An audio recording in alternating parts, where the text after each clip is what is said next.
சென்னையில பேருந்து முனையம் பஸ் டெர்மினஸ் 3 இடத்துல இருந்தது. அதாவது நான் சொல்றது 1970களில் தான் கொஞ்சம் பஸ் முனையம் அப்படிங்கிற பிரிச்சு வைக்க ஆரம்பிச்சாங்க.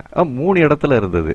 ஒன்று பாரிஸ் கார்னர், அந்த பர்மா பஜார் இருக்கு பார்த்தீங்களா? அப்போ பர்மா பஜார் பெருசாக வளரல மீன்ஸ் அந்த அளவுக்கு கடைகள் கிடையாது. அந்த ரோட்டோரமா குறி வச்சு காமிச்சிருக்கேன்னா, அந்த பாரிஸ் கார்னர் அந்த பில்டிங் இருக்கு பாருங்க, அங்கிருந்து அப்படியே பீச் ஸ்டேஷன் போற வழியில ஒரு 4-5 பஸ் நிற்கும். அந்த பஸ்கள்லாம் வந்துட்டு 38A 38F Madhavaram red hills வழியா போற பஸ்ஸுகள்லாம் அங்க நிற்கும். இது வந்து முதல்ல இருந்த பாரிஸ் கார்னர் பஸ். அந்த பஸ்லயே பாரி முனை அப்படின்னு தான் போட்டிருக்கோம், பாரிஸ் கார்னர். அதுக்கு அடுத்தது வந்துட்டு காமராஜ் சாலையில இருந்து என்டர் ஆனோம்னாக்கா என்எஸ்சி போஸ்ட் ரோட்ல ஹைகோர்ட்டுடைய ஃப்ரண்ட் கேட் வழியா நேரா அந்த பிளாட்ஃபார்ம் ஓரமா வரிசையா பஸ்ஸுகள் நிற்கும். இது வந்து 2வது. அதுல வந்து பஸ்ல வந்து போட்டிருக்கோம் உயர் நீதிமன்றம் அப்படின்னுட்டு. இந்த வரிசையில வந்து ஹைகோர்ட்ல இருந்து மவுண்ட் ரோடு வழியா போற பஸ்ஸுகளும், மவுண்ட் ரோடு வழியானாக்கா சைதாப்பேட்டை தாம்பரம் வரைக்கும் போற பஸ்ஸுகளும், பீச் ரோடு வழியா போற பஸ்ஸுகளும், மெரினா பீச்ல இருந்து சாந்தோம் அந்த வழியா அப்படி போற பஸ்ஸுகளும், அடையாறு திருமையூர் இந்த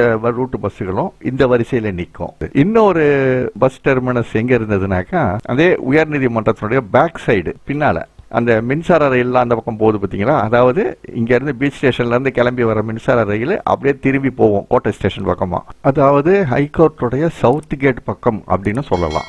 இங்க நிற்கிற பஸ்ஸுகள்லாம் வந்துட்டு காரனோடை, செங்குன்றம் அந்த பக்கம் போறது. இந்த பக்கம் திருவொற்றியூர், மணலி, தண்டையார்பேட்டை இந்த ரூட்ல போற பஸ்ஸுகள்லாம் வந்துட்டு இந்த வரிசையில நிற்கும். காலப்போக்கில் பாரிஸ் பகுதி வந்துட்டு ரொம்ப நெரிசல் நிறைந்ததா ஆயிடுச்சு. பூக்கடை கோயம்பேடுக்கு போனதுல ஒரே கல்லுல 2 மாங்காய். ஒன்னு, பூக்கடைக்கு வர்ற வியாபாரிகளோட கூட்ட நெரிசல் ஒரு பக்கம் குறைஞ்சது. 2வது, பூக்கடை இருந்த இடம் பார்த்தீங்களா, அது வந்து பேருந்து நிலையங்கள் அமைக்கிறதுக்கு வசதியா போச்சு. பூக்கடை இருக்கும் போதே அது பின்பகுதியில் பூக்கடைக்கு பின்னால ஒரு பெரிய காலி கிரவுண்ட் இருந்தது. ஒரு காலத்துல வந்து 73, 74 வந்துட்டு சென்னை மண்ணடி பக்கத்துல இருக்கிற இந்த முத்தியாலப்பேட் மேல்நிலைப்பள்ளி, இப்ப மேல்நிலைப்பள்ளி, அப்ப உயர்நிலைப்பள்ளி அங்கிருந்து பசங்களை வந்து விளையாட்டு பயிற்சிக்காக காலையில 7 மணிக்கெல்லாம் அந்த கிரவுண்டுக்கு வர சொல்லுவாங்க. அந்த இடத்துல பிற்காலத்துல வந்துட்டு, அதாவது நான் சொன்ன அந்த காலகட்டத்தை ஒட்டியே அந்த பழைய பூக்கடை இருக்கும் போது அந்த பக்கத்துல வந்துட்டு இந்த முஃபசல் பஸ், சென்னைக்கு வெளியே போற ஊர்களுக்கு போற பஸ், இதெல்லாம் வந்துட்டு